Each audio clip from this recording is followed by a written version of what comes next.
right, mure Zimbabwe, first of all, the first thing ndechekuti hakuna kana munhu one, not even one, through all these days, kubva around 20 July up to this day, handisati ndambosangana nemunhu one muzimbabwean ari kuti iye musi wa31 tiri kuzoita violence, ari kuti iye musi wa31 tiri kuzopaza zvitoro, ari kuti musi wa31 ticharova vanhu or anything. Not even one.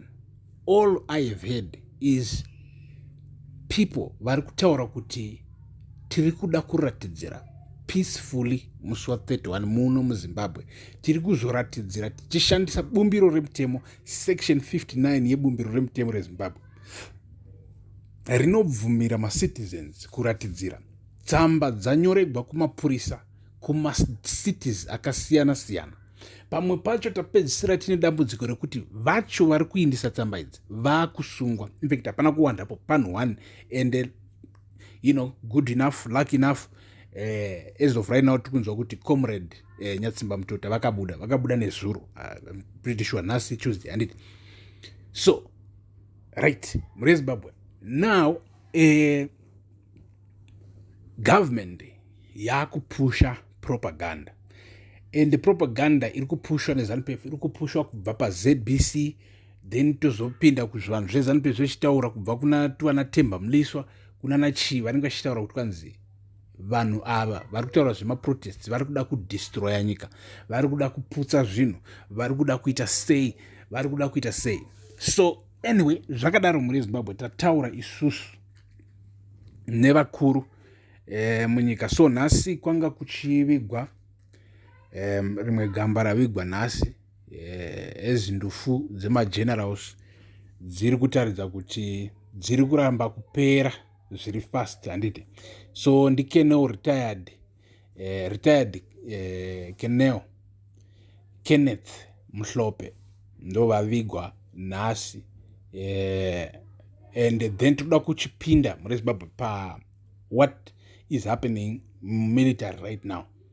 So first of all, reason why ndiri kuda kutanga panyaya yaKeneo, retired Keneo Kenneth Mhlope, it's because it's important. So this story it was widely reported by the state media, ZBC News Online, by Facebook, pachichi, you will find it. And so let me read this particular thing and then we will get to exactly why it matters. So, final journey for Keneo retired Kenneth Mhlope, Zimbabwe National Army Chief of Staff, Quartermaster Staff, Major General Simo Maseko, laid a wreath and delivered an obituary in honor of the late Highlanders Football Club chairman Keneo retired Kenneth Mhlope at Imbizo Barracks in Bulawayo. The funeral procession has since departed for Lady Stanley Cemetery, where he will be laid to rest. Right? So this is a soldier angari pa accident yakaitika yevakomana vebhoso. Now, mure Zimbabwe, isusu we dig deep, we talk to people. So after we talk to people, tinoteerera zvatetaudzwa, toongorora kuti tozvisvitsa kuvanhu here kana kuti people are not ready. So some of these things mure Zimbabwe, people are not ready yet. But now regai ndichitaura semunhu mukuru handiti. So muri kuona chiri kuitika right now ndechekuti makakatanwa aripo hana kupera. In fact, makakatanwa aripo pakati pe. It all comes back to this.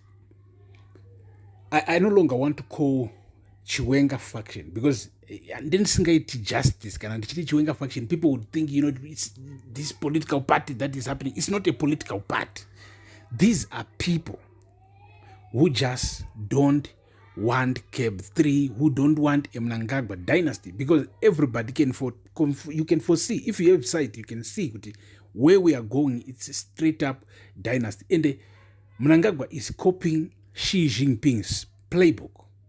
president of China. He's doing it. You understand? And everybody can see it. So game rakamira rakadaro really dangerous, because ukabudikira pachena and kana kuti ukafungigwa iwo kuti une influence asi haususide redu recap 3, things might happen to you. So on a simple level, what will happen to you ndechekuti unongodzingwa basa zorova. But kana usingadzingiki basa, because maybe utori retired general, but une influence over ma general ari kuseva, over ma commanders ari kuseva, over ma barracks, toita stay newe. And so atizodi kutaura kuti they make other plans, but we are saying as Zimbabwe right now at this stage, the military, the retired generals, the beneficiaries of being close to Mnangagwa, who are benefiting financially, everybody, we have to talk, because Mnangagwa seem to be ready to play the game even on whatever level, on a dirty level, on whatever level. But isusu tiri kuti zvese izvi yava nguva yekuti zvimiswe. Zvese izvi yava nguva yekuti zvimiswe muri Zimbabwe. And right now, sezvatiri kutaura izvi, there are, pane information yekuti people are just not ready to receive it. So you don't give it to them, because you can't give it to them. They're not ready.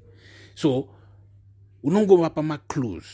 Vane brain, they will see exactly what is happening, and exactly, because you can't give that kind of information to people. People are not ready.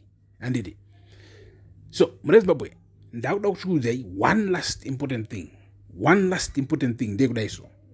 Ndakuda kudzoka panyaya state propaganda. Right now muri Zimbabwe muchaona kuvhundusigwa kuchaitwa vanhu, muchaona vanhu vachibudikira vachivhundusira vanhu. So tomorrow likely Chris Mutsvangwa is going to have a press statement, because after emergence, after panic ye 31 July Mnangagwa washedza Politburo session.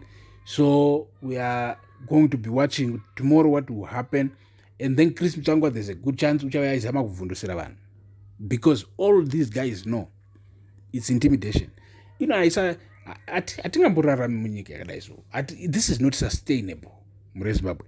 Corruption iri muno munyika inohlisa, because anybody anongova munhu weZANU-PF unoita madiro, varangashita madiro, handiti, but tose even tikajoina ZANU-PF yacho vanenge vachingoita madiro maleaders ruzhinji mechimodzi muri vagwarira musangano, muri magamba, mune order, munoteerera.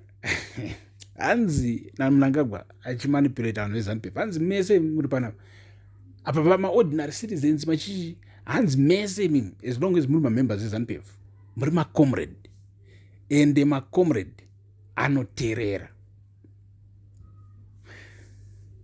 Muri Zimbabwe, that's not right. Atizi ma-comrade. We are not going to war. We are ordinary citizens. Tiri ma-teacher, tiri ma-nurse, tiri kutengesa pamusika, tikuita sei. Hatitereri isusu tinotofungawo tocontributa ma-ideas edu to state development. Kwete kuti kwanzi tonzi toterera senge tiri vana vegrade 1. We are not mobilizing for a war here. We are not going to war pekuti tiri kuda a military commander. No, we are building the country from social, economics, what, all kinds of, departments where as humans, as a society, we have to develop. We are developing all of those things. Our constitution, we are developing it by consulting everybody, by involving everybody through a referendum. But manje kama kuita zvinhu izvi mega makutamba nevanhu. So, stay tuned. More updates. Tichanga chimapinzira panapa. Peace.